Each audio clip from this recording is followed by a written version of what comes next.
My world shattered with the force of 6 words. Your daughter is in intensive care. The sterile hospital air stung my lungs as the receptionist's voice echoed in my head. Just 25 minutes earlier, I'd been wheeling my suitcase through my front door, still carrying the scent of European cafes and Mediterranean breezes, expecting to surprise Emily Miller with Belgian chocolates and Spanish leather. Instead, I found an unopened envelope from Massachusetts General Hospital, leaning against my doorframe, collecting dust for days. How long has she been here? I gripped the counter knuckles, white jet lag, forgotten, as adrenaline surged through my veins. Mrs. Miller was admitted 7 days ago following a severe auto accident. The receptionist's professional detachment only heightened my growing panic. The ICU was on the 3rd floor. 7 days. My only child had been fighting for her life for 7 days, and I'd been taking selfies at the Plaza Mayor Madrid, oblivious. The elevator ride to the 3rd floor stretched into an eternity. My mind raced with questions that grew more frantic by the second. Why hadn't Jason called me? I'd left my international contact information with both of them. Had something happened to him too?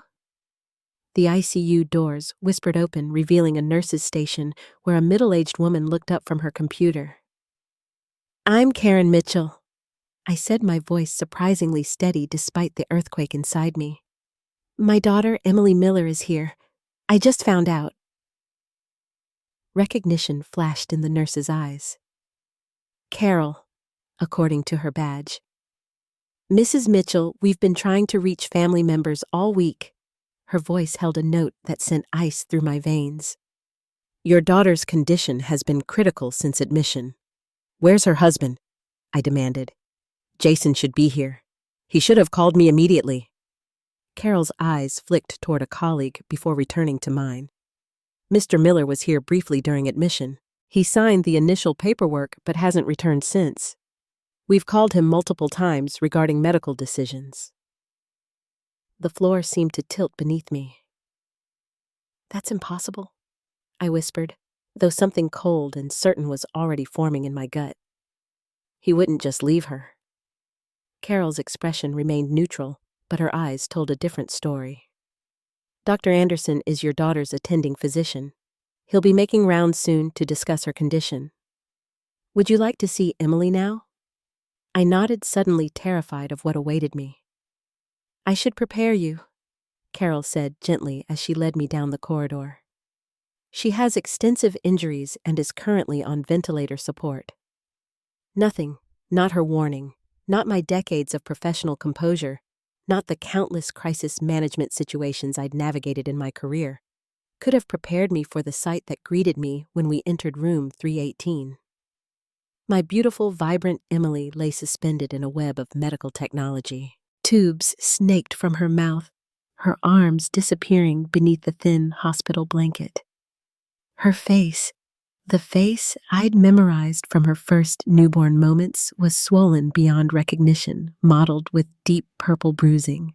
A surgical dressing covered the right side of her head, where they'd clearly operated.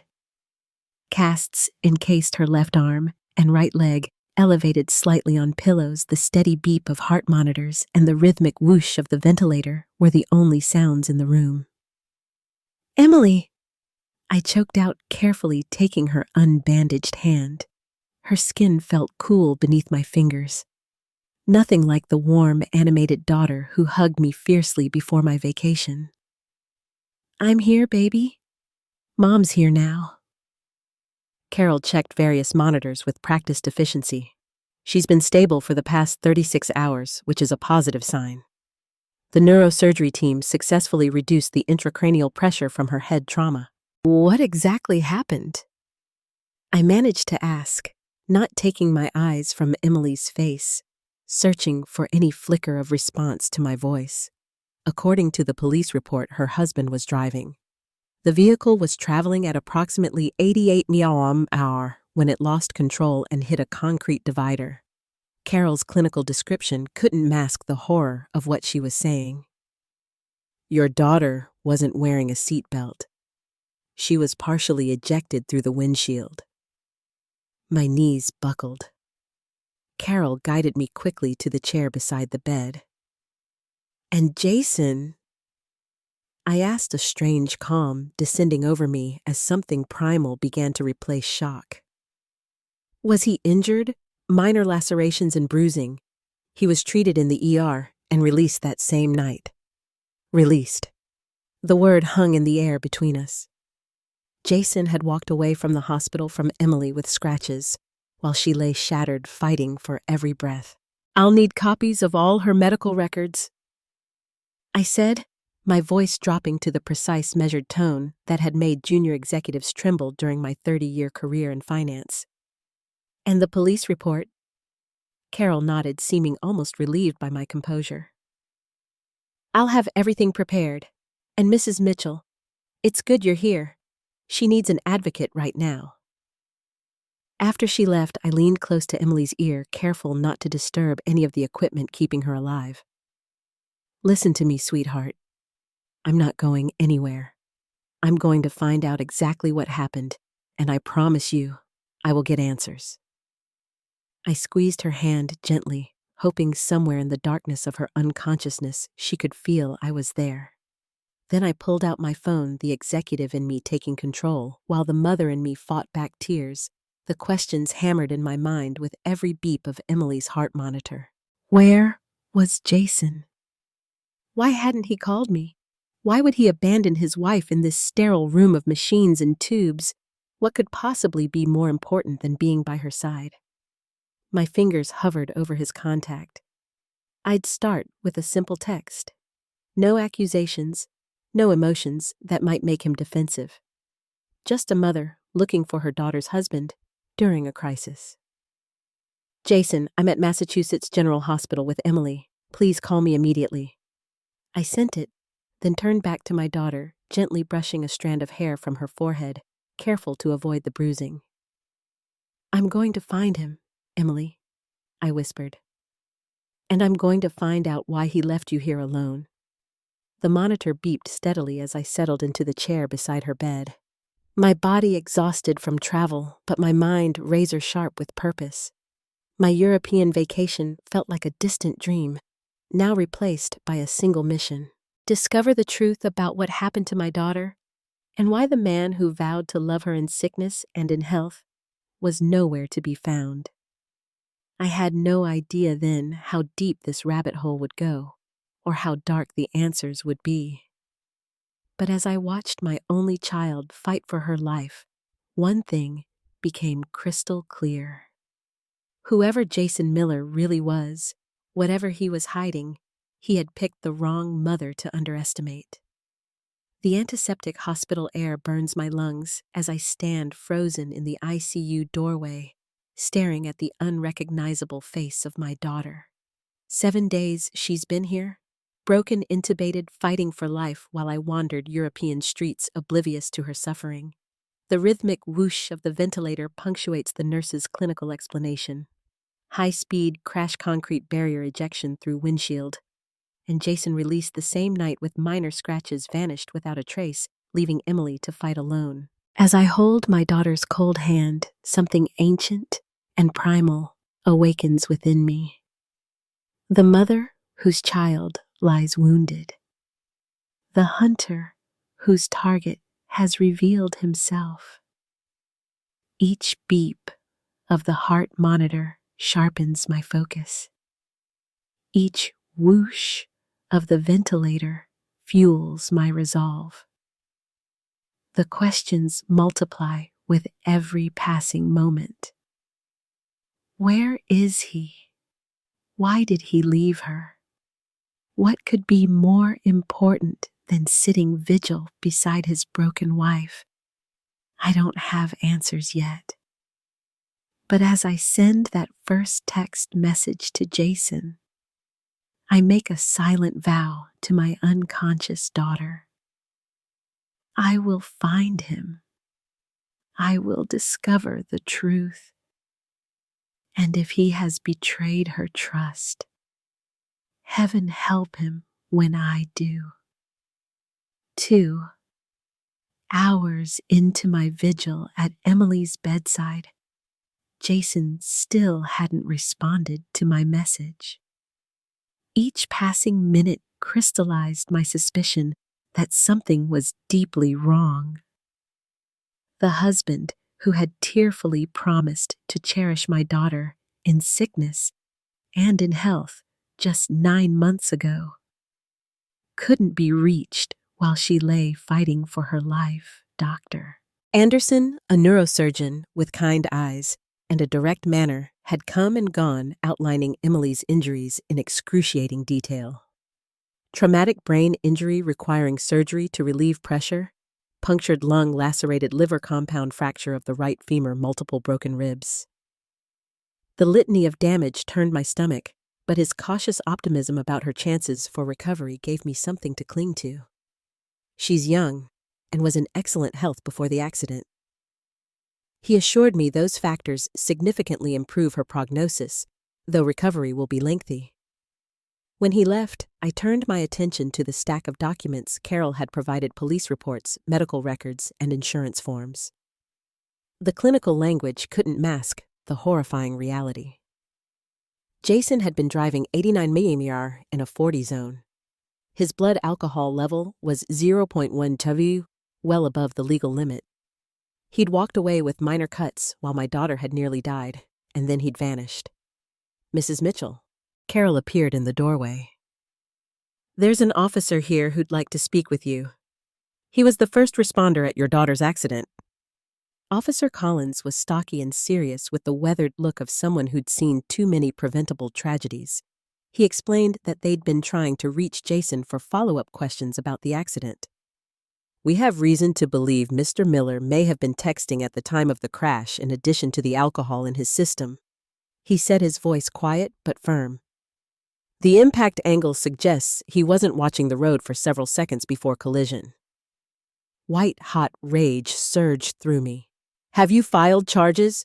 We're building a case for reckless endangerment and possibly vehicular assault.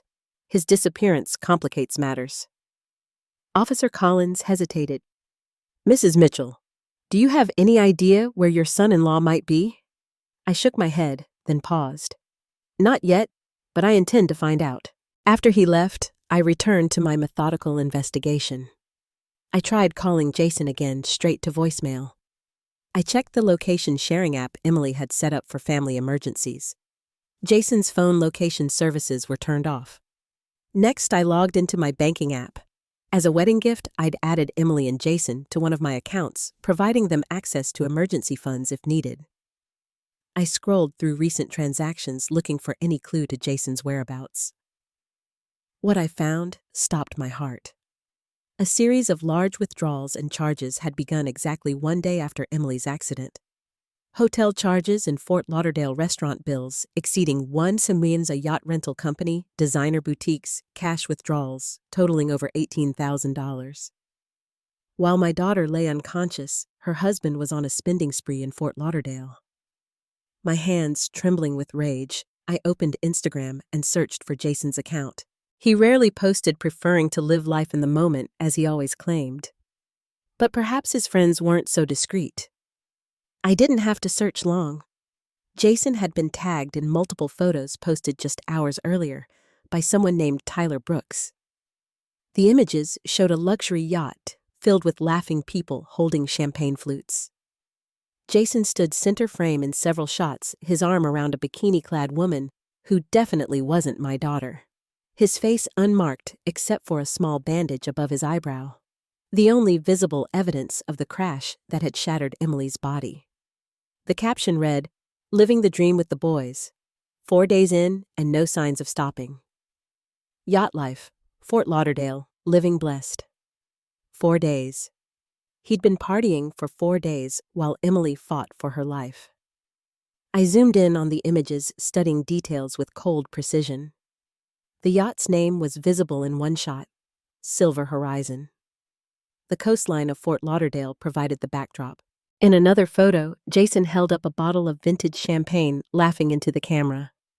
In that moment, something fundamental shifted inside me. The concerned mother, searching for her daughter's missing husband, vanished replaced by the strategic executive who had built her reputation on dismantling opponents who underestimated her. I picked up my phone and called my personal banker, Daniel, who answered despite the late hour. "Karen, welcome back. How is Europe, Daniel? I need emergency assistance." I cut in my voice, deadly calm. "I need to freeze all accounts that Jason Miller has access to immediately. Credit cards, checking, savings, everything." Daniel's tone shifted instantly to professional concern. "Of course. May I ask what's happened?" "My daughter is in intensive care after a car accident where Jason was driving drunk. He's abandoned her and is currently spending her money on a yacht in Fort Lauderdale with another woman." The stunned silence lasted only a moment before Daniel's keyboard clicked rapidly in the background. "I'm implementing the security protocols now. All shared accounts will be frozen within minutes. His cards will be declined on the next attempt to use them." "Thank you." I hesitated, then added, "And Daniel, I need to know exactly when he tries to use those cards and his reaction when they're declined. I'll personally monitor the accounts and alert you immediately of any attempts he promised." "Karen, I'm so sorry about Emily. Is there anything else I can do?" I glanced at my daughter's still form, the ventilator, breathing for her tubes and wires, connecting her broken body to machines that kept her alive. "Yes," I said quietly.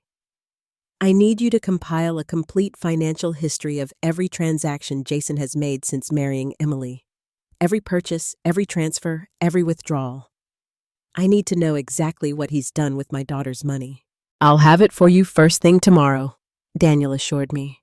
After hanging up, I turned back to Emily, taking her hand gently in mine. "I found him, sweetheart," I whispered, "and he's about to discover what happens when he betrays my daughter." I settled deeper into the chair beside her bed, my mind clear despite the exhaustion of international travel and emotional trauma. Jason Miller was enjoying his expensive champagne on a luxury yacht, believing his wife was safely unconscious and his mother-in-law safely abroad. He had no idea that his carefree celebration was about to come to a spectacular end. I opened my laptop and began meticulously documenting everything I'd discovered. The yacht company, the Instagram posts, the financial transactions. Jason had left a digital trail of his betrayal, and I was following it with the precision that had made me a legend in corporate finance. The ventilator whooshed rhythmically as I worked each breath it provided for my daughter, fueling my determination. Jason would regret the day he decided my Emily, and by extension me, were someone he could discard so carelessly. The police report lays bare the horrifying truth in black and white. Jason was drunk, speeding, possibly texting when he crashed. But that betrayal pales compared to what I discover next. While Emily fights for life, her husband is living it up on a Fort Lauderdale yacht. His arm around another woman, champagne flowing freely as he spends my daughter's money. The Instagram photos tell the story his absence tried to hide. Jason hasn't been missing. He's been celebrating. With cold, methodical precision born from decades in the financial world, I make one call that will shatter his carefree paradise. As I freeze every account he has access to, I stare at my daughter's broken body and make a silent promise. This is just the beginning of what I'm about to take from him. The champagne in his glass right now, it's the last he'll enjoy at my daughter's expense. In minutes, his cards will be declined. His access terminated, his borrowed luxury evaporated into Fort Lauderdale's humid air. And he won't know yet that the architect of his downfall is sitting in a hospital room a quarter-mile away, just getting started. Exactly 43 minutes after I froze the accounts, my phone rang. Jason's name flashed on the screen, and I allowed myself a small, cold smile before answering. "Karen Mitchell." I answered calmly, as if this were any business call. "Rebecca? What the hell is going on?" Jason's voice was slurred, the background noise suggesting he was still on the yacht. "My cards are being declined. All of them. Are they?" I kept my tone mild, almost curious. How inconvenient for you. Did you do this? Confusion gave way to accusation. You can't just, I'm sitting beside Emily's hospital bed. I interrupted each word precise as a surgical instrument. She's on a ventilator, Jason. Do you know what that means? A machine is breathing for her because she can't do it herself. Silence fell on his end, broken only by distant laughter and music. I can explain. He finally managed, his voice dropping to a conspiratorial whisper. This trip, it's not what it looks like. I needed to clear my head after the accident. The trauma of it all. Spare me, I cut in. I've seen the Instagram photos. Your trauma looks remarkably like a champagne-soaked party with another woman on your arm. Those are just friends. Officer Collins is looking for you, I continued as if he hadn't spoken. Something about driving under the influence. Reckless endangerment, possibly vehicular assault. He seems very interested in speaking with you. The background noise suddenly diminished, as if he'd moved to a quieter location. When he spoke again, his voice had changed harder, less charming, with an edge I'd never heard before. Listen to me carefully, Karen. You need to unfreeze those accounts right now. I have expenses to cover here. Expenses, I repeated, letting the word hang in the air between us. Like the $18,000 in cash withdrawals, or the yacht rental, or perhaps the two $800 dinner last night. His sharp intake of breath told me he hadn't expected me to know the details. You've been monitoring my spending. That's an invasion of privacy. A laugh escaped me, short, harsh, entirely without humor. Privacy? You're spending my daughter's money while she's fighting for her life. The daughter you nearly killed with your reckless driving. That's not fair, he protested though. There was a new calculation in his tone. The accident wasn't my fault. The other car? There was no other car, Jason. I've read the police report. You were drunk. You were speeding. You were texting. And Emily wasn't wearing a seatbelt. Did you even check if she was buckled in before you decided to play race car driver on Storrow Drive? His breathing changed, becoming more controlled. When he spoke again, his voice had dropped to something almost reasonable. Cajoling, Karen. We're family. I know you're upset. You have every right to be, but cutting off access to our accounts isn't the answer. I'll come back tomorrow. I promise. We can talk through this like adults. Our accounts? I repeated, focusing on the telling pronoun. They were never our accounts, Jason. They were my accounts that I allowed you access to as a safety net for emergencies. And as of an hour ago, your access has been permanently revoked. You can't do that. The reasonable facade cracked, revealing the fury beneath. That money is mine now. We're married. What's Emily's is mine. There it was, the truth behind the charming smile and the practiced devotion. In his anger, he'd revealed exactly who he was and what he wanted. Actually, I can, and I have. I kept my voice level even as satisfaction bloomed within me. By the way, how do you plan to pay for that yacht now I understand luxury rentals require final payment at the end of the charter? You bitch! He hissed, abandoning pretense entirely. You have no idea who you're dealing with. On the contrary, I replied. I know exactly who I'm dealing with now. The question is, do you... I hung up as he was mid-tirade, then silenced my phone as it immediately began ringing again. Turning back to Emily, I gently smoothed her hair away from the surgical bandages. Your husband has quite the temper when he doesn't get his way, I told her quietly. Not the charming man you introduced me to at all. Carol entered with fresh IV bags, checking Emily's vitals with practiced efficiency. Everything's stable, she reported. Her latest scan shows the intracranial pressure continuing to decrease. Dr. Anderson is cautiously optimistic. Thank you, I said, feeling the first glimmer of hope since entering the hospital. Carol, if a man named Jason Miller tries to call or visit, please alert security immediately. He's not to have any contact with my daughter. Carol nodded, her expression professional but understanding. I'll make a note in her file and alert the security desk. Family. Only visitation, restricted access. After she left, I opened my laptop again, refreshing the banking portal. Daniel had worked quickly. A detailed report of Jason's spending patterns since marrying Emily 9 months ago appeared in my secure messages. The picture it painted was damning. Small withdrawals at first, testing the waters, then larger transfers once he realized no one was watching closely. A pattern of high-end restaurants, designer purchases, weekend trips. The transactions had accelerated dramatically in the past 7 days since the accident, but something else caught my attention. Regular transfers to an account I didn't recognize beginning just 2 weeks after the wedding. I made a note to have Daniel trace the destination. My phone lit up with a text message that had bypassed the silencing. It was from Daniel himself. Security alert. Jason Miller attempting to withdraw cash at Broward First National ATM. Request denied. Multiple attempts made. I imagined Jason's growing panic as reality set in. No access to cash, credit cards declined, a luxury yacht bill coming due, likely a hotel charge pending as well. His carefully constructed house of cards was collapsing. A second text from Daniel followed. Mr. Miller on phone with customer service, extremely agitated, claiming identity theft. Protocol holding firm. Accounts remain frozen per your instructions. I allowed myself a small, grim smile.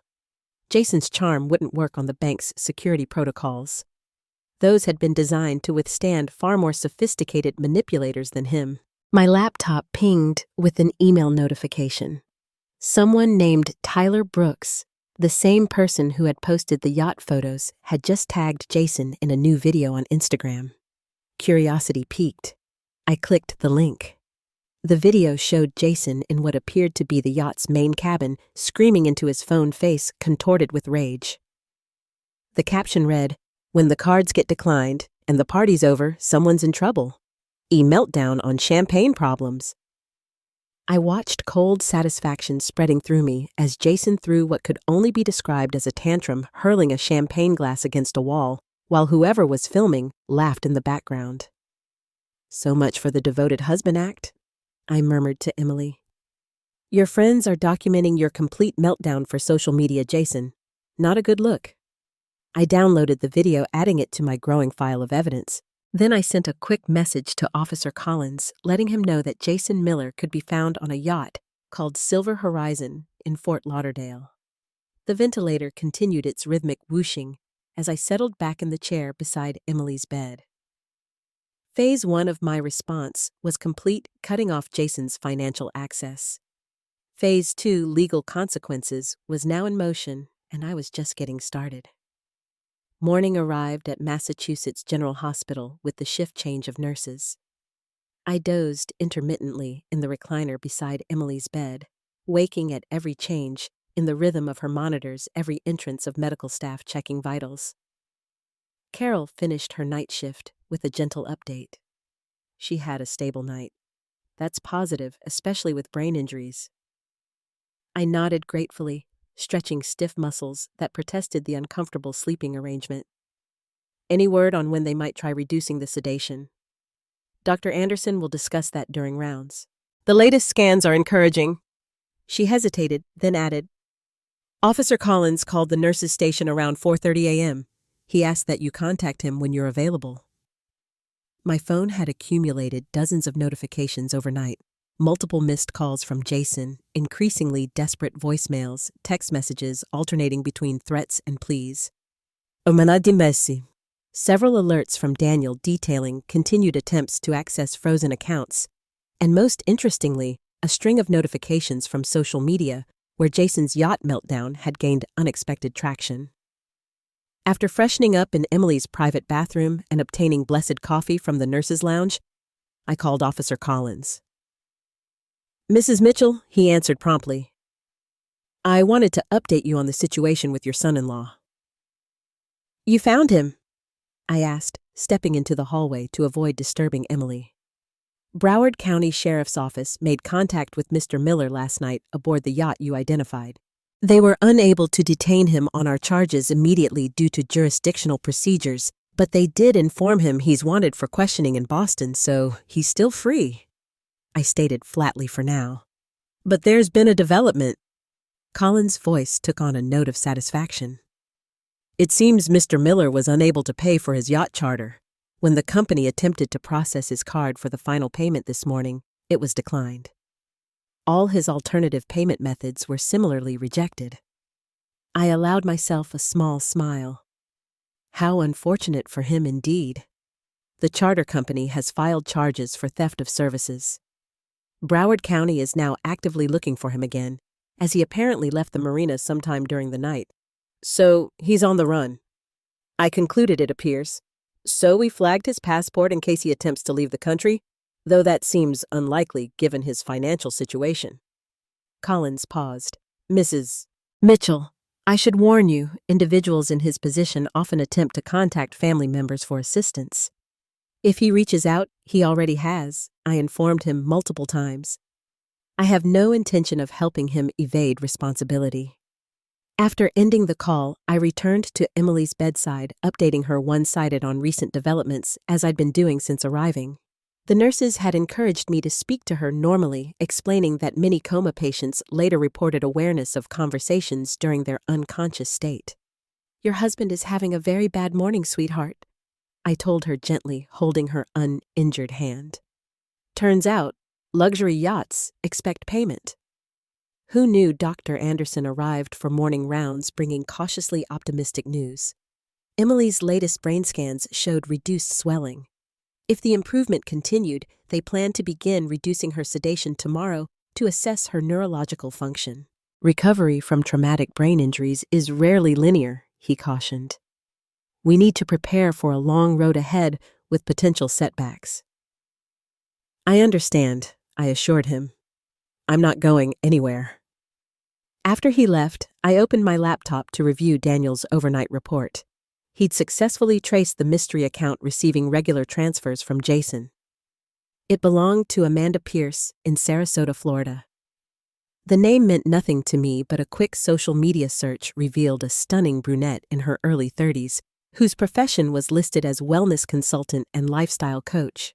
More interesting was a photo from 6 months ago, 2 months after Emily and Jason's wedding, showing Amanda on a beach with a familiar figure.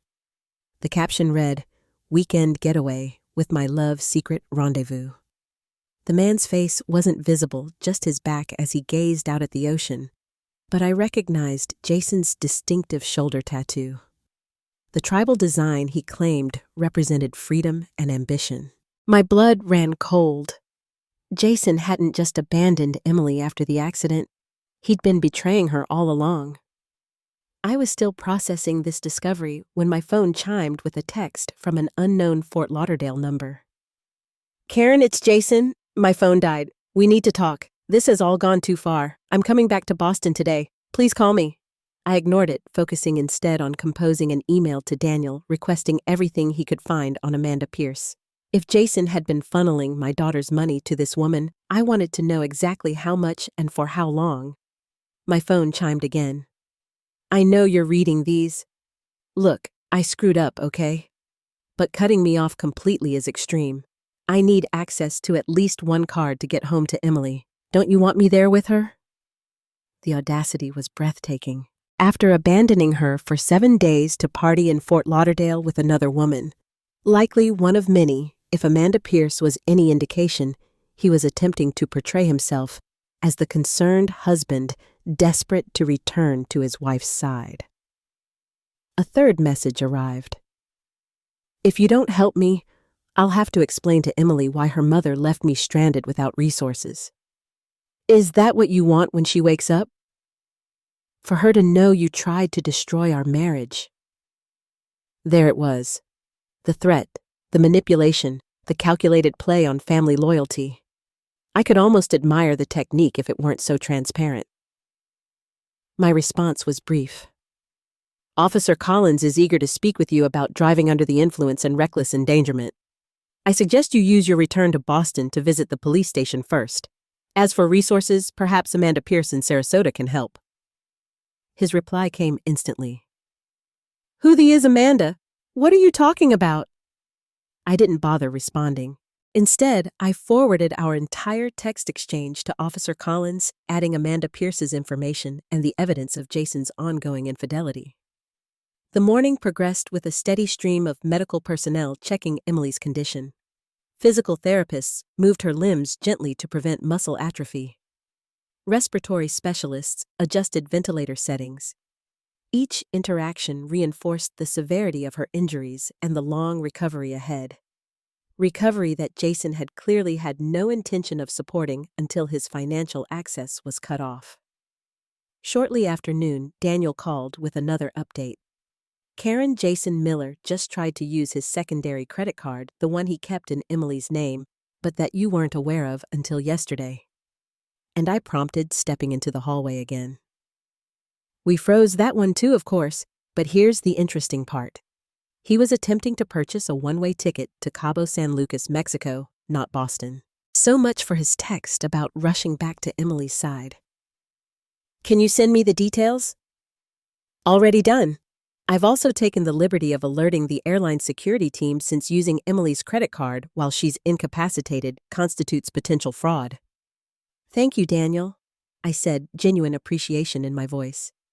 You've gone above and beyond. It's the least I can do. My sister went through something similar with her ex-husband. His voice hardened slightly. Men who take advantage of women deserve everything that's coming to them. After ending the call, I stood in the hospital hallway watching medical staff hurry past. Jason wasn't just a neglectful husband who'd made a terrible mistake. He was actively attempting to flee the country, using my daughter's credit to escape the consequences of nearly killing her. The phone in my hand buzzed with yet another message from Jason. This one reverting to threats. You've made a serious mistake. I have rights to that money as Emily's husband. My lawyer will destroy you for this financial interference. I smiled grimly at the empty threat. In my 30-year finance career, I'd faced down corporate raiders and hostile takeovers from men far more powerful and sophisticated than Jason Miller. His legal posturing was as empty as his promises to Emily had been. Returning to my daughter's room, I found Carol preparing to end her shift. Dr. Anderson ordered another scan for this afternoon, she informed me. If the results continue to show improvement, they'll begin weaning the sedation tomorrow morning. Thank you for everything, Carol, I said sincerely. Your care for Emily has been extraordinary. After she left, I settled back beside my daughter, taking her hand gently in mine. I'm learning some difficult truths about your husband, sweetheart, I told her quietly. But don't worry, I'm handling it. By the time you wake up, you'll be protected from whatever he might try next. The ventilator continued its steady rhythm as I opened my laptop again, preparing for the next phase of dismantling Jason Miller's carefully constructed facade. Day 3 of my hospital vigil brought the first real change in Emily's condition. Dr. Anderson and his team began the careful process of reducing her sedation, watching for signs of neurological response as the powerful drugs slowly cleared her system. This will take time, he cautioned as he checked her pupils' reaction to light. The brain awakens gradually after trauma. Don't expect immediate consciousness. I nodded, having spent the night researching traumatic brain injuries and recovery timelines. What signs should I watch for? Spontaneous movement changes in breathing patterns, eye-opening even briefly. Report anything unusual immediately. Throughout the morning, I divided my attention between Emily and the growing pile of evidence against Jason. Daniel had delivered beyond my expectations, providing a comprehensive dossier that painted a disturbing picture of the man my daughter had married. Jason Miller's financial betrayal went far deeper than the post-accident spending spree. For the entire 9 months of their marriage, he had been systematically siphoning money from their joint accounts. Small transfers, at first testing boundaries, establishing patterns, then progressively larger amounts as his confidence grew. Amanda Pierce wasn't his only side relationship. Daniel had identified 3 separate women receiving regular payments from Jason, all in different cities. The wellness coach in Sarasota, a yoga instructor in Scottsdale, a personal stylist in Memphis. Each connected to Jason through discreet but traceable financial threads. Most damning was the discovery that Jason had taken out a $600,000 life insurance policy on Emily just 2 months after their wedding, naming himself as the sole beneficiary. The policy included double indemnity for accidental death, a detail that sent chills down my spine when considered alongside the high-speed crash he had walked away from with barely a scratch. I was compiling these findings into a report for Officer Collins when my phone rang with an unfamiliar Boston number. "Mrs. Mitchell, this is Detective Harper with Financial Crimes. Officer Collins suggested I contact you regarding your son-in-law, Jason Miller." I straightened in my chair. "Yes, Detective. What can I help with?" "We've been investigating Mr. Miller for several weeks on unrelated matters. Your information about his activities in Fort Lauderdale provided useful context." Her professional tone couldn't quite mask her interest. "I understand you've frozen his access to family accounts." "I have. After discovering he abandoned my critically injured daughter to party in Fort Lauderdale, I took steps to protect her assets." "Smart move," Detective Harper commented. "Mrs. Mitchell, would you be willing to come to the station when possible to make a formal statement? Mr. Miller's activities appear to extend beyond simple marital infidelity." "I can't leave my daughter right now," I explained. "She's in critical condition and they're beginning to reduce her sedation today. I understand completely. I'd be happy to come to you if that works. The information you've gathered could be vital to our investigation." We arranged for her to visit the hospital that afternoon. After ending the call, I turned back to Emily, watching for any sign that she might be emerging from the chemically induced coma. "The police are very interested in your husband, sweetheart," I told her, continuing our one-sided conversations. "It seems you weren't his only victim." A nurse I hadn't met before. Her badge read Julia, entered to check Emily's vitals. Talk to her as much as possible. She encouraged adjusting an IV line. Familiar voices can help guide patients back as sedation lifts. "I've been telling her everything that's happening," I admitted, though. "I wonder if learning about her husband's betrayal is really what she needs right now." Julia's hands stilled momentarily. "You'd be surprised what patients process during emergence. Sometimes, understanding the truth, even difficult truths, provides necessary closure." Her words stayed with me after she left. Would knowing Jason's true nature help Emily heal or compound her trauma? It was a question without an easy answer. My phone buzzed with a text from Daniel. "Jason Miller, attempting to access home equity line of credit on Boston property. Request denied due to joint ownership requiring dual signatures." So he was trying to mortgage their house now, the house I had helped them purchase as a wedding gift, insisting on keeping Emily as co-owner on the deed, despite Jason's subtle attempts to have it placed solely in his name. Another bullet dodged thanks to maternal intuition. Detective Harper arrived shortly after lunch, professional and focused. In her early 40s, with shrewd eyes that missed nothing, she reminded me of myself at that stage of my career. "Jason Miller first appeared on our radar 3 months ago," she explained, after expressing genuine sympathy for Emily's condition. "A previous girlfriend filed a complaint alleging he had opened credit accounts in her name without permission. The case seemed straightforward until we discovered similar complaints in 2 other states. He's done this before," I stated, pieces clicking into place. She nodded. "We believe Mr. Miller targets women with assets or good credit, establishes relationships, then systematically exploits their finances. Your daughter appears to be his latest victim, though the vehicle accident adds a disturbing new dimension."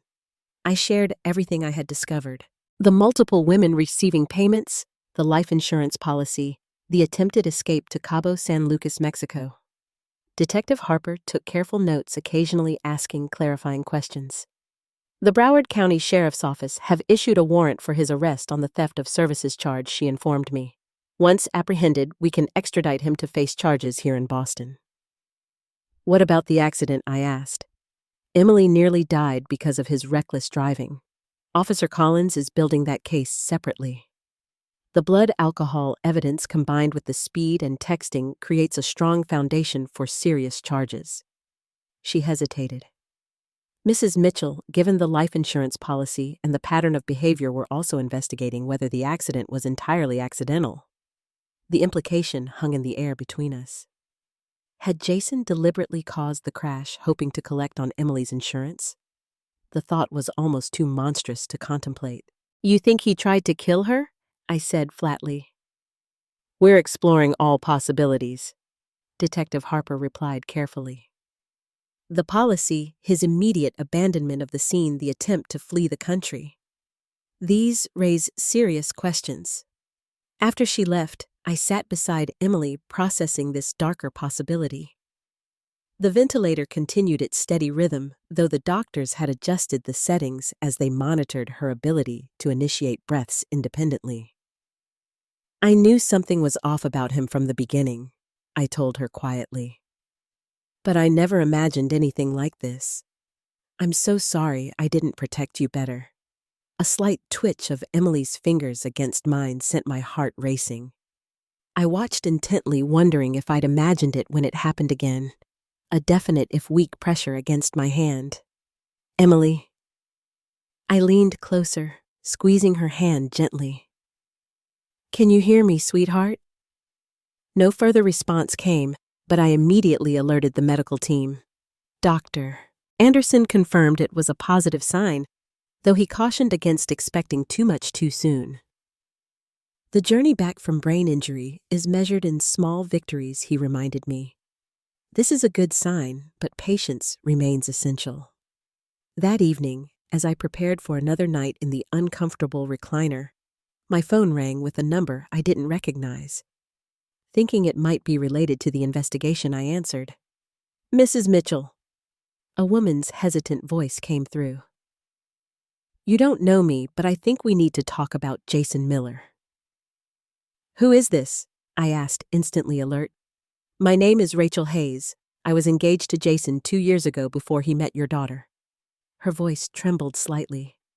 I just saw his meltdown video going viral online, and I recognized him immediately, though he used a different name when I knew him. I sat up straighter. I'm listening. The police never believed me when I tried to report what he did.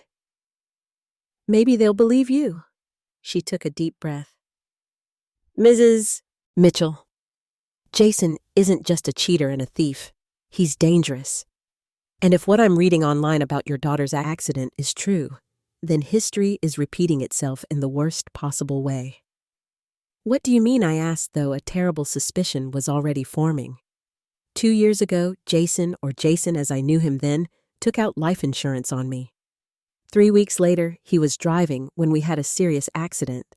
I was hospitalized with multiple injuries. He walked away without a scratch. Cold certainty settled in my chest, and then he disappeared. Yes, along with my savings and everything else he could access. The police called it an unfortunate accident, and Jason's behavior morally reprehensible but not criminal. Bitterness colored her voice.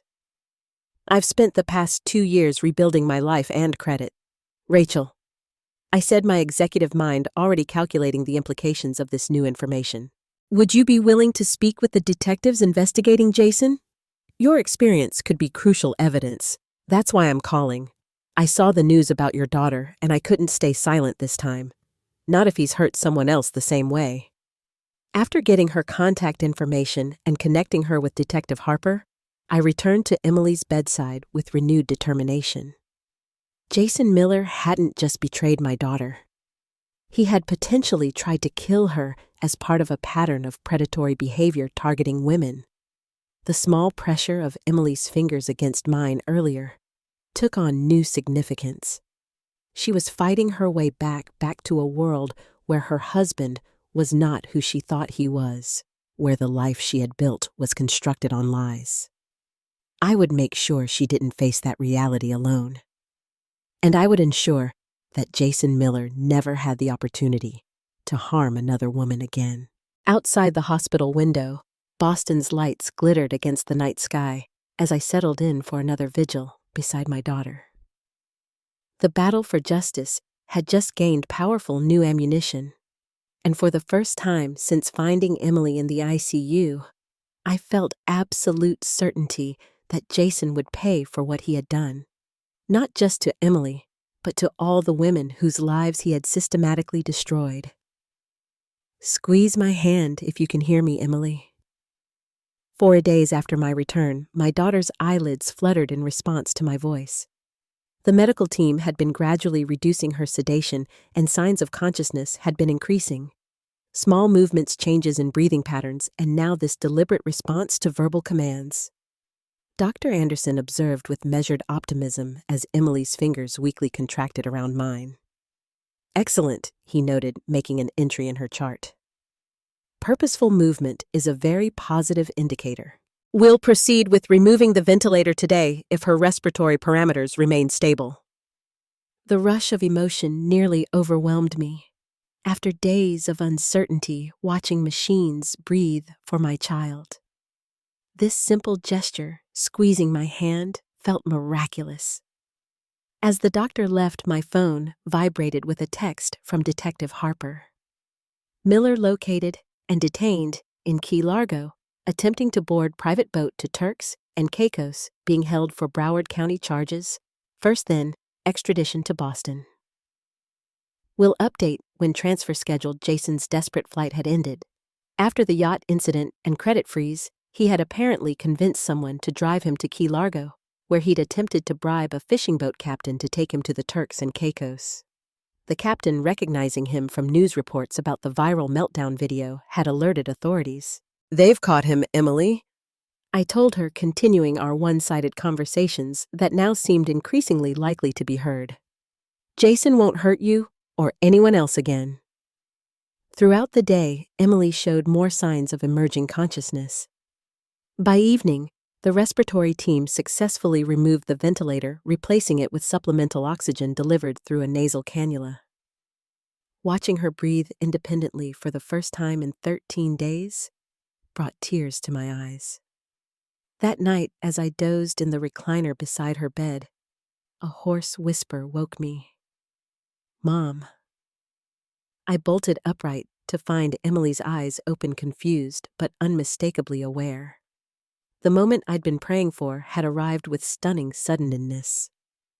"I'm here, sweetheart," I said, gently taking her hand. "You're in the hospital. You've been unconscious for 13 days. Her brow furrowed with effort. "Accident." "Yes, the car crashed. Do you remember anything?"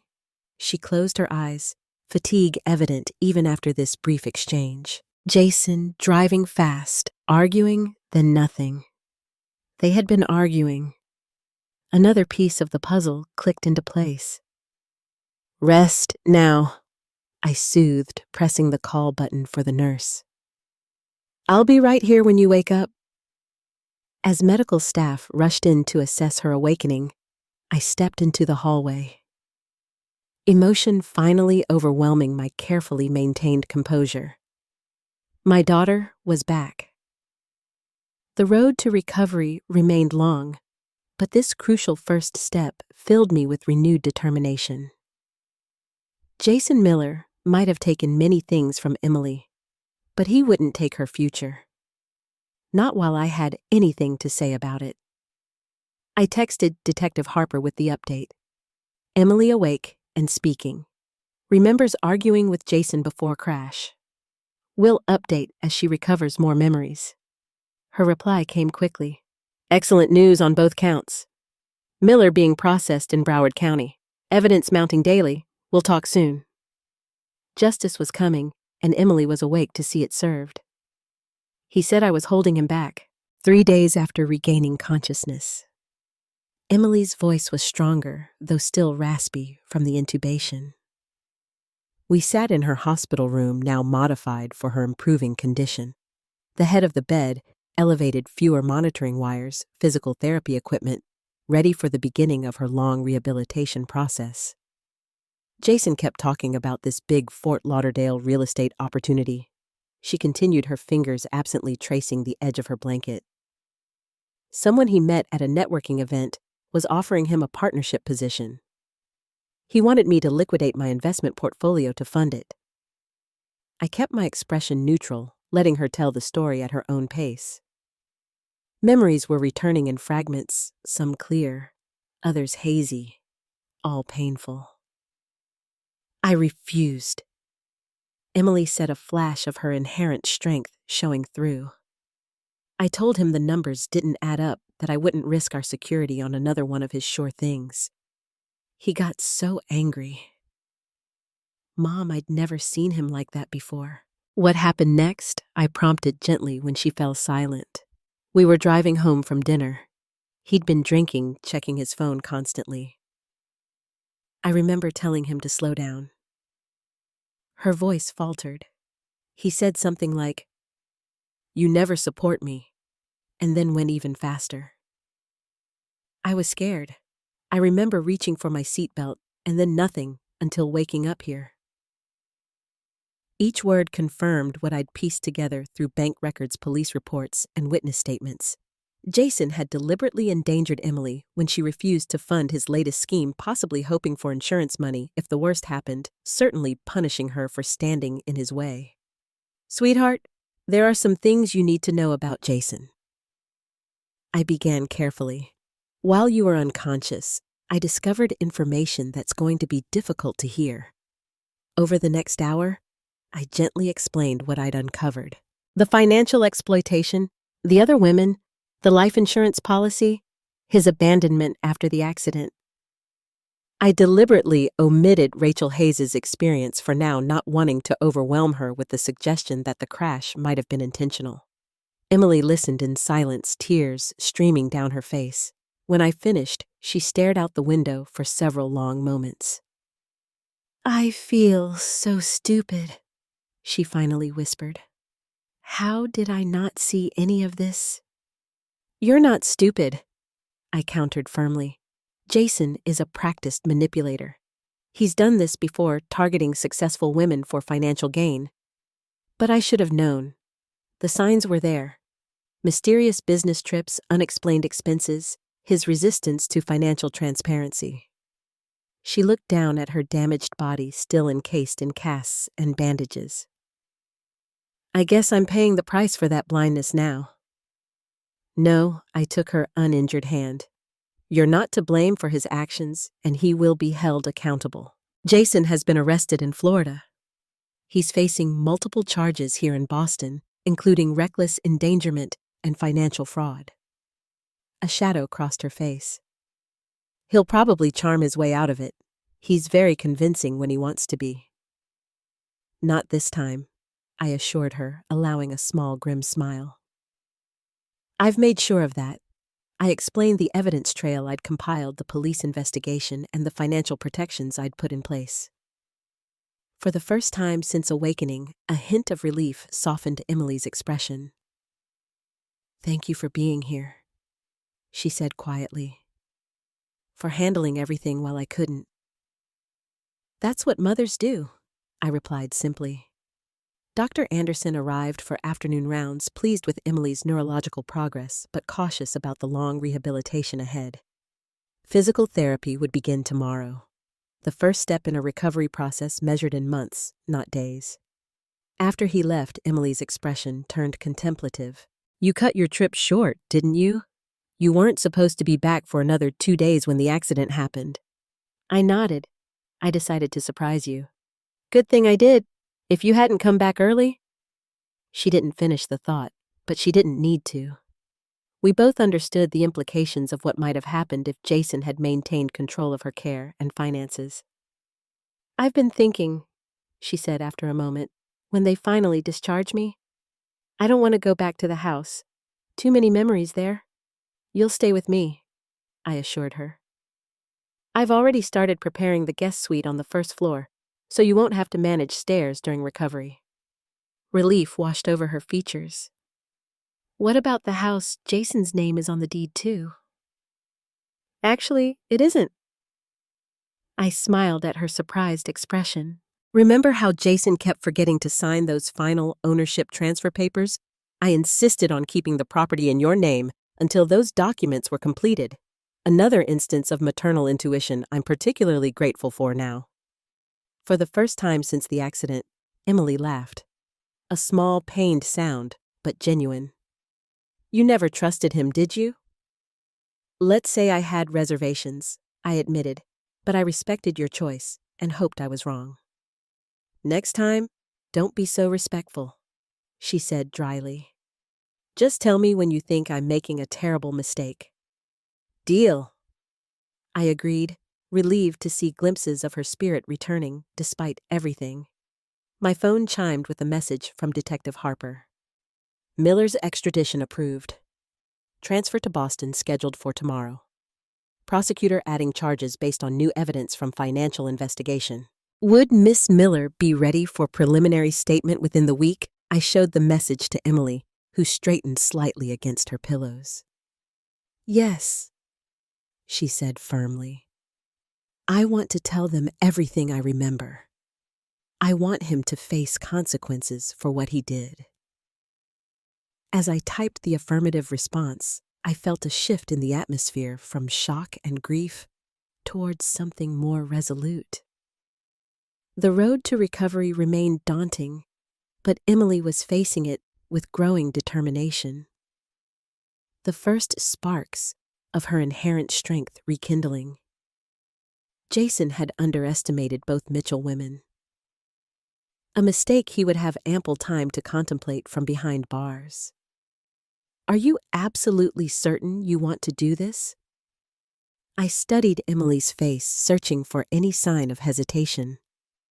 No one would blame you for focusing solely on your recovery right now. 2 weeks after regaining consciousness, Emily sat in a wheelchair beside me in the small conference room the hospital had provided for this purpose. Despite significant progress, breathing independently, beginning physical therapy, cognitive functions largely intact, she remained physically fragile, her body still mending from devastating injuries. Yet her expression held unwavering resolve. I need to see him, Mom.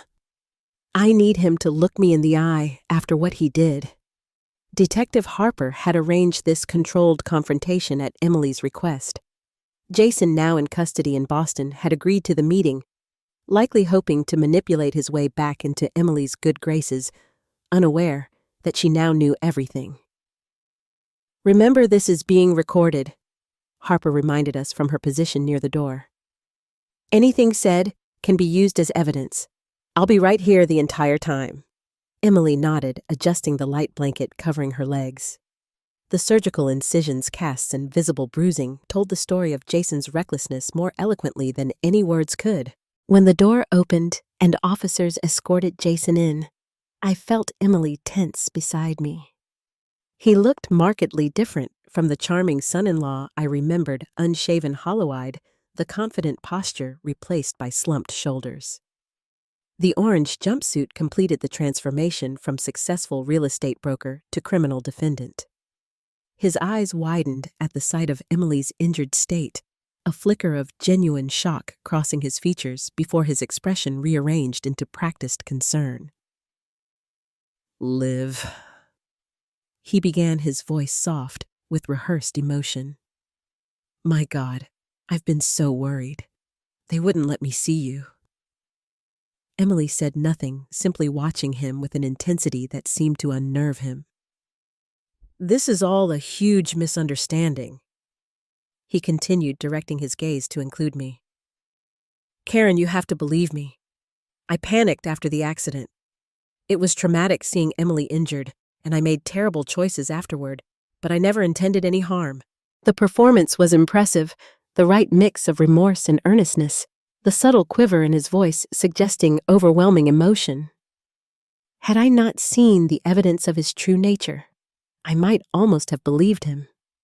Emily still hadn't spoken, her silence forcing Jason to fill the uncomfortable void. The money, the trip to Fort Lauderdale. I can explain everything. I was raising funds for your medical care networking with potential investors who could help with the expenses. His expression turned pleading. You know how much I love you, Liv. Everything I've ever done was for our future together. Finally, Emily spoke, her voice quiet but steady. Tell me about Amanda Pierce. Jason froze, genuine confusion crossing his face. Who, the wellness coach in Sarasota? The one you've been sending my money to since 2 months after our wedding. Emily's gaze never wavered. Or maybe you'd prefer to explain the life insurance policy you took out on me without my knowledge. The mask slipped just for an instant before Jason attempted to recover. Liv, these accusations are coming from a place of misunderstanding. Your mother has been filling your head with stop. Emily raised her hand, the IV line still attached to her wrist, a stark reminder of her condition. I've seen the evidence, Jason. All of it. The transfers, the other women, the attempted escape to Cabo San Lucas. I remember you speeding up when I told you to slow down. I remember you checking your phone instead of watching the road. The pretense of innocence disappeared entirely, replaced by cold calculation, as Jason realized the performance wasn't working. His eyes darted to Detective Harper, then back to Emily. You have no idea what you're doing, he said, voice hardening. Without me, you're nothing. Emily smiled, then a small knowing smile that seemed to unsettle Jason more than any accusation. No, Jason. Without you, I'm safe, and you're going to prison for a very long time. She nodded to Detective Harper, signaling she'd heard enough. As officers moved to escort Jason out, he turned back, desperation replacing calculation. Emily, please, we can work this out. Everything I did for us. But Emily had already turned away, her eyes meeting mine with quiet triumph despite the tears gathering there. She had faced her betrayer and emerged stronger, the first significant victory in her journey toward both physical and emotional healing. As the door closed behind Jason, I squeezed my daughter's hand gently. No words were necessary. We both understood what had just happened. Emily had reclaimed her power from the man who had tried to destroy her. And it was just the beginning. Just 5 more steps, Emily. You're doing great. 4 months after the accident, my dining room had been transformed into a makeshift physical therapy center. Exercise mats covered the hardwood floor. Resistance bands hung from door knobs, and a set of parallel bars installed by professionals dominated the space where my antique mahogany table had once stood. Emily gripped the bars tightly, sweat beading on her forehead as she forced her healing body forward. Each step represented a small victory against the injuries that had nearly claimed her life.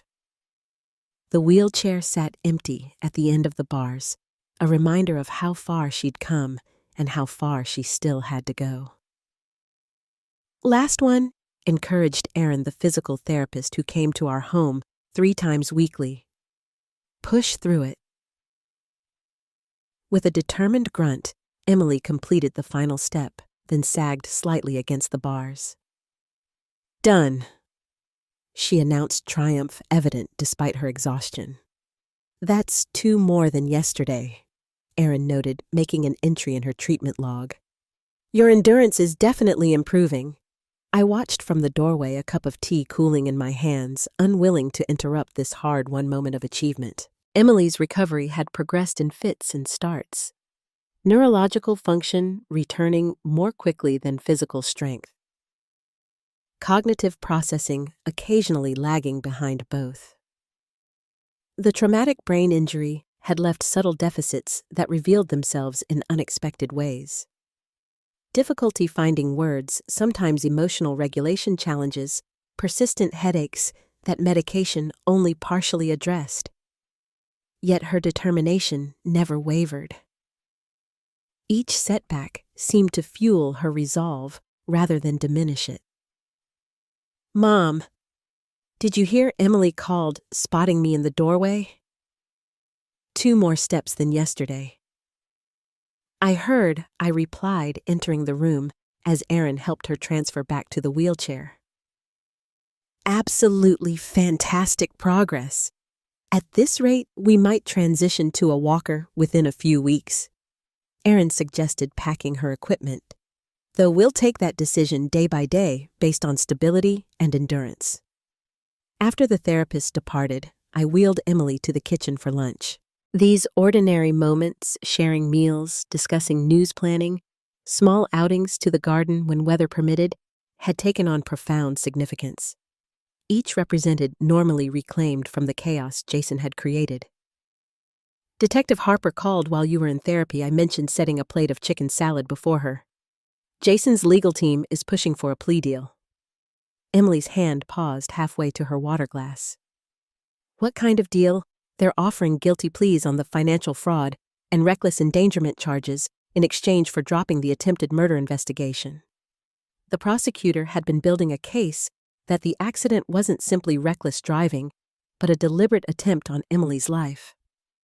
Rachel Hayes' testimony about her similar experience with Jason, combined with the life insurance policy and his immediate abandonment after the crash, created a compelling narrative of premeditation.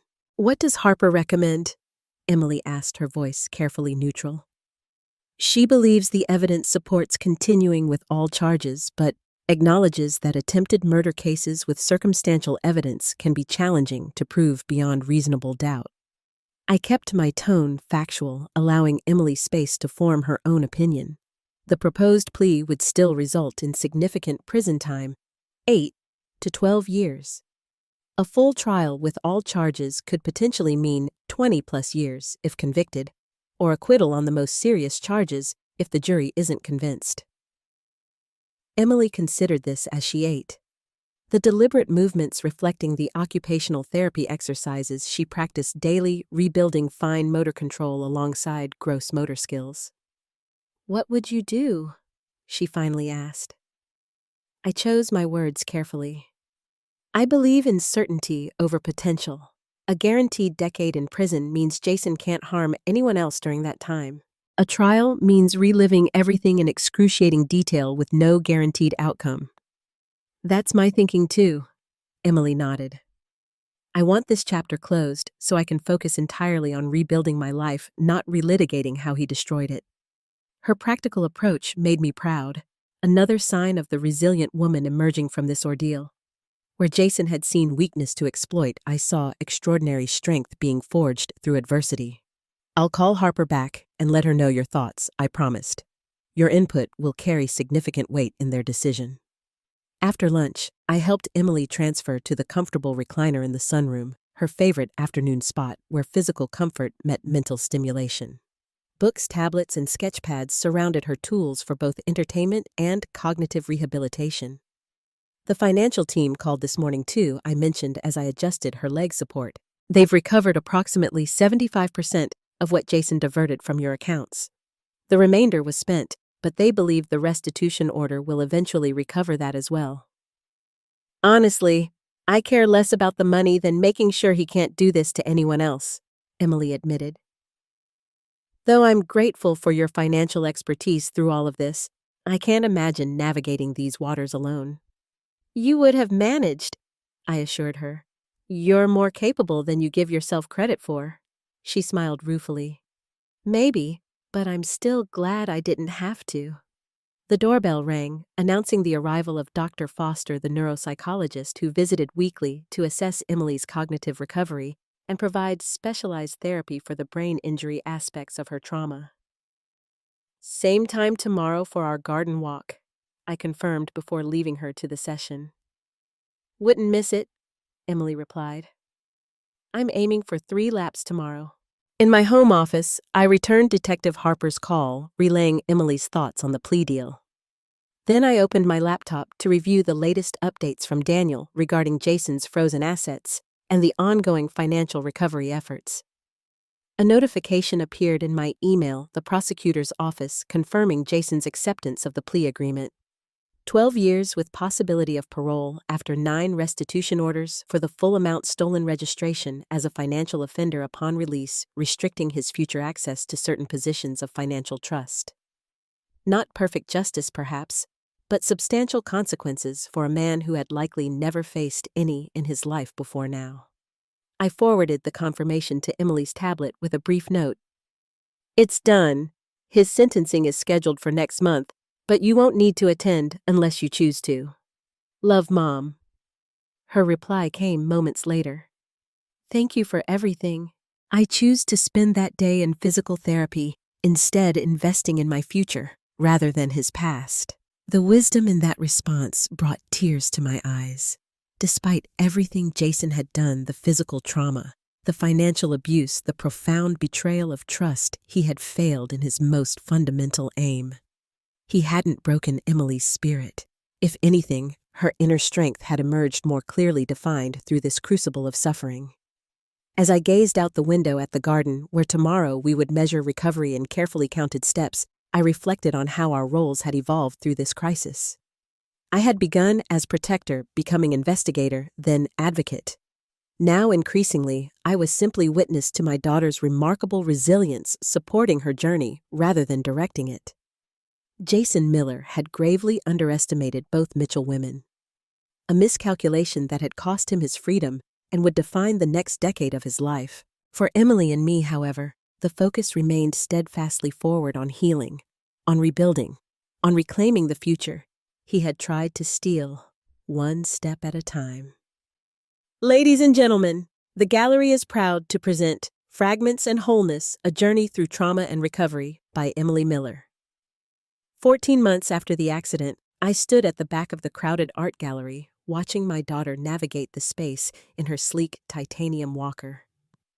Though still necessary for longer distances, the mobility aid had become more accessory than necessity in recent weeks, as her strength continued to return. The exhibition represented both physical and emotional milestones. Emily's first professional showing and a public reclamation of her identity separate from the trauma that had nearly claimed her life. The paintings surrounding us told the story of her journey. Dark, fractured images giving way to increasingly light-filled compositions where broken pieces reassembled into new, stronger forms. "Mom, come meet the curator," Emily called, spotting me across the room. Her voice, once weakened by ventilator trauma, had regained its natural timbre. "She's interested in taking the exhibition to New York next spring." I made my way through the appreciative crowd, noting the red-soled dots already appearing beside several pieces. The proceeds would go to a foundation Emily had established to support survivors of intimate partner violence and financial abuse, turning her personal nightmare into a force for positive change. "Mrs. Mitchell," the curator greeted me warmly, "your daughter's work is extraordinary. The technical skill is impressive, but the emotional journey she captures, that's what makes these pieces truly remarkable." "Thank you," I replied, squeezing Emily's hand gently. I couldn't agree more. Later, as the successful opening wound down, we shared a quiet moment in front of the exhibition centerpiece. A large canvas titled Awakening that depicted a female figure emerging from fractured darkness into vibrant light. "I couldn't have created any of this without you," Emily said softly. "Not just the practical support through recovery, but the way you showed me what real strength looks like. You had that strength all along," I countered. "I just helped clear the obstacles so you could recognize it in yourself. Either way, I'm grateful." She adjusted her position, still mindful of balancing her weight evenly as her right leg occasionally protested prolonged standing. "Have you seen the reviews online? They're calling the exhibition a powerful testament to resilience and unflinchingly honest about trauma without being defined by it." Pride swelled within me, not just for the artistic achievement, but for the emotional milestone it represented.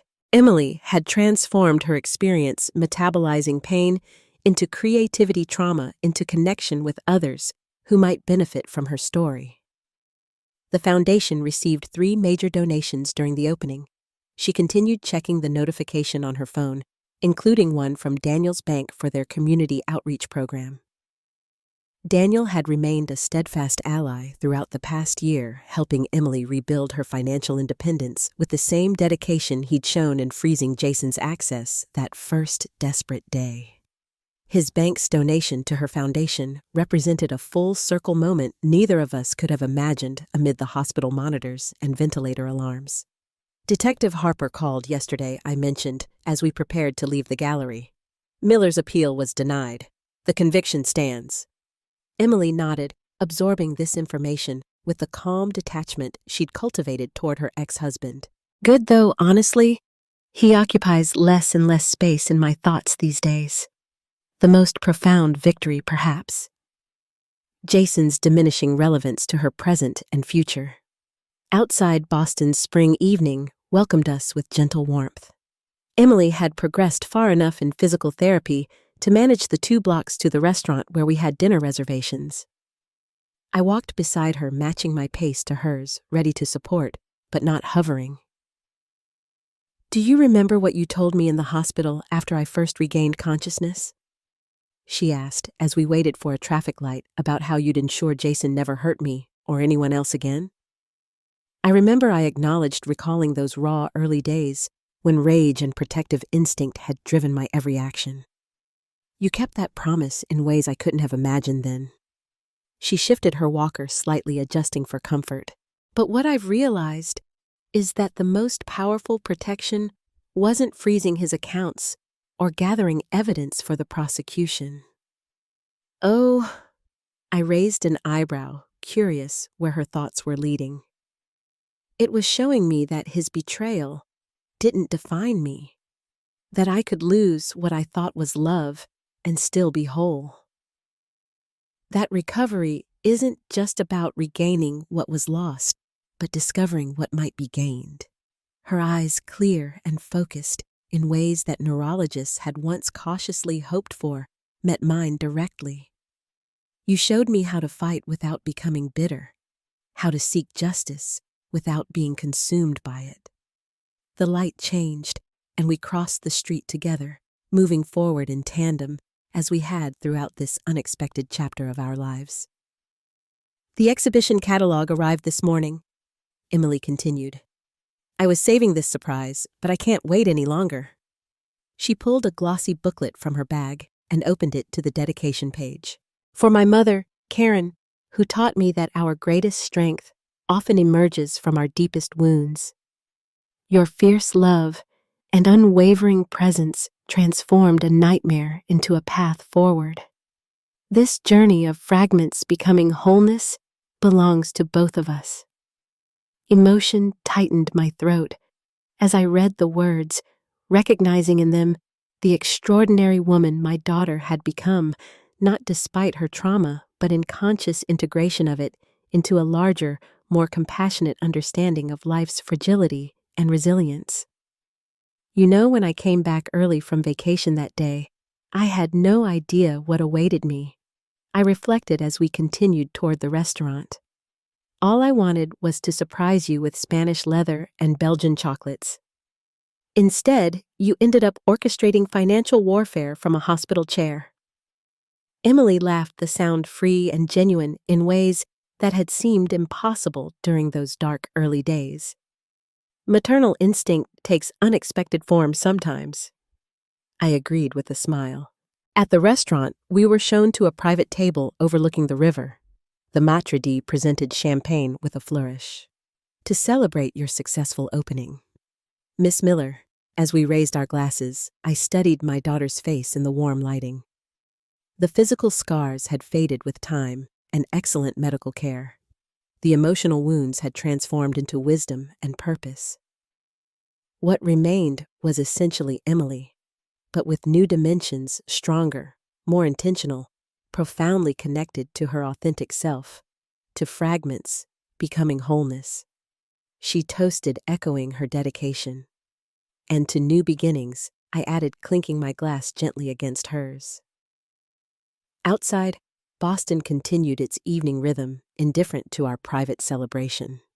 Inside, we shared the quiet triumph of a journey neither of us had chosen, but both had navigated with everything we had. My protective fury and strategic mind, her determination and creative spirit, our combined resilience against a man who had underestimated us both. Jason Miller sat in a prison cell, His schemes collapsed, his freedom forfeit. But Emily Miller stood at the threshold of a new chapter. Her art celebrated her foundation, helping others, her future reclaimed. And I, the mother who had returned early from vacation to find nightmare instead of reunion, had discovered depths of fierce love and strategic determination I hadn't known I possessed. Some battles are chosen. Others are thrust upon us without warning. But the greatest victory isn't in destroying the enemy. It's in refusing to let them destroy what matters most. As we enjoyed our meal and planned the exhibition's next showing, that victory surrounded us, complete and undeniable. The courtroom was suffocating with anticipation. Every seat was filled, the walls lined with reporters and spectators eager to see justice finally delivered. Emily sat beside me in the front row, her cane resting discreetly against the bench. She looked fragile to the uninformed eye, but I knew the strength it had taken to get here. The surgeries, the sleepless nights, the painful physical therapy sessions that rebuilt her broken body inch by inch. When Judge Parker entered, silence rippled through the room. He adjusted his glasses, his gaze falling squarely on Jason Miller. "Mr. Miller," he began, his voice resonant and deliberate. "This court has weighed overwhelming evidence of your crimes. Fraud, identity theft, reckless endangerment, financial exploitation. You endangered your wife's life in a high-speed crash, abandoned her in the ICU, and attempted to profit from her suffering. These actions reveal a pattern of predation that this court cannot and will not excuse. Therefore, you are sentenced to 22 years in Sousa Baranowski Correctional Center. You will be eligible for parole only after 14. The gavel struck like a gunshot. For a moment, Jason just sat there frozen, as though he could not comprehend that his carefully constructed empire of lies had finally collapsed. His once polished face crumpled in disbelief. The cameras clicked wildly, capturing the instant a con man realized his con was over. Emily's hand found mine. Tears glimmered in her eyes, not of weakness, but of release. She whispered, "It's really over." As we walked down the courthouse steps, the press swarmed us. "Mrs. Mitchell, what's your message, Emily? What do you want women watching to know?" Emily paused, her cane tapping against the concrete, her voice steady and strong. "Don't ever ignore your instincts. Don't ever think you're powerless, and never let anyone convince you that you don't deserve better. If it happened to me, it can happen to anyone. But you can rise again." Applause erupted. The flash of cameras blurred into white light, but I could see it clearly. The spark of inspiration in women's eyes across the crowd. 16 months later, I entered a very different space, the visiting room at Sousa Baranowski Correctional Center. The fluorescent lights hummed harshly, reflecting off scratched tables and bolted plastic chairs. Jason shuffled in, dressed in standard-issue blue. His broad shoulders had shrunk. His once perfect hair was uneven. His trademark smile dulled and yellowed. The predator's eyes that had once manipulated boardrooms and bedrooms now held only the weary glaze of a man who had learned the hard way that charm was worthless behind bars. "Inmate 58436, the guard called. He sat opposite me, avoiding my gaze. "Why are you here?" His voice was stripped of bravado. "I came," I said calmly, "to remind you that you didn't win. You didn't destroy Emily. You didn't destroy me. You built us into something stronger than you could ever imagine." For a brief second, his mask slipped. I saw fear, not of me, not even of prison, but of irrelevance. Jason Miller, once desperate for attention, was now nobody, just another forgotten man behind walls designed to erase him. I stood to leave, leaning close enough for only him to hear. "You wanted power, now you have none. You wanted freedom, now you live in chains. You wanted wealth, now you're bankrupt. That's your legacy, Jason." Nothing. I didn't look back as I walked out. But our story didn't end with his imprisonment. Emily's recovery was a journey neither of us could have faced alone. There were nights she woke screaming from nightmares of shattered glass and screeching tires. Days when her body refused to cooperate and she threw her cane across the room in frustration.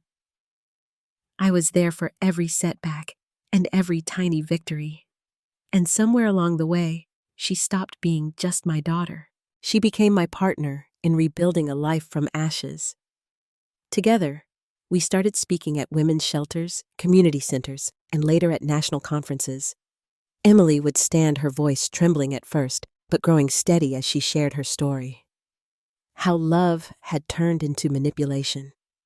How control had disguised itself as care. How silence nearly cost her life. And then I would speak not as a victim's mother, but as a woman who had once believed strength meant staying quiet. I told them the truth. Strength is raising your voice, demanding answers, refusing to look away. The response stunned us. Letters poured in from women across the country, teachers, nurses, retirees, sharing their own stories of betrayal, control, and rebirth. They told us that hearing Emily's courage gave them the strength to leave toxic marriages, report fraud, or simply reclaim their own voices after years of silence. One woman in her 70s wrote, "I thought it was too late for me, but you showed me that it's never too late to start again." That letter now sits framed on Emily's desk. Life didn't become perfect. It never does. But it became ours again. We traveled sometimes to the very European streets where my nightmare had begun. This time, Emily walked beside me slower than before, but freer. We laughed in Parisian cafes, strolled Venetian canals, and bought matching leather journals in Florence where we wrote down dreams we once thought we'd lost. Everywhere we went, women stopped us. "You don't know me," they'd say, "but I know you. And I left because of you. I started over because of you." Emily always smiled and told them, "No, you did that yourself." I realized then that Jason's greatest mistake wasn't underestimating me. It was underestimating the resilience of women everywhere. The quiet power that erupts when one story inspires another and then another until silence itself is broken. On the second anniversary of Emily's accident, we returned to the hospital where it all began. Room 318 was now occupied by another patient, but as we walked past, Emily squeezed my hand. "I used to think that was the room where my life ended," she said softly. "Now I think it's where my new one began."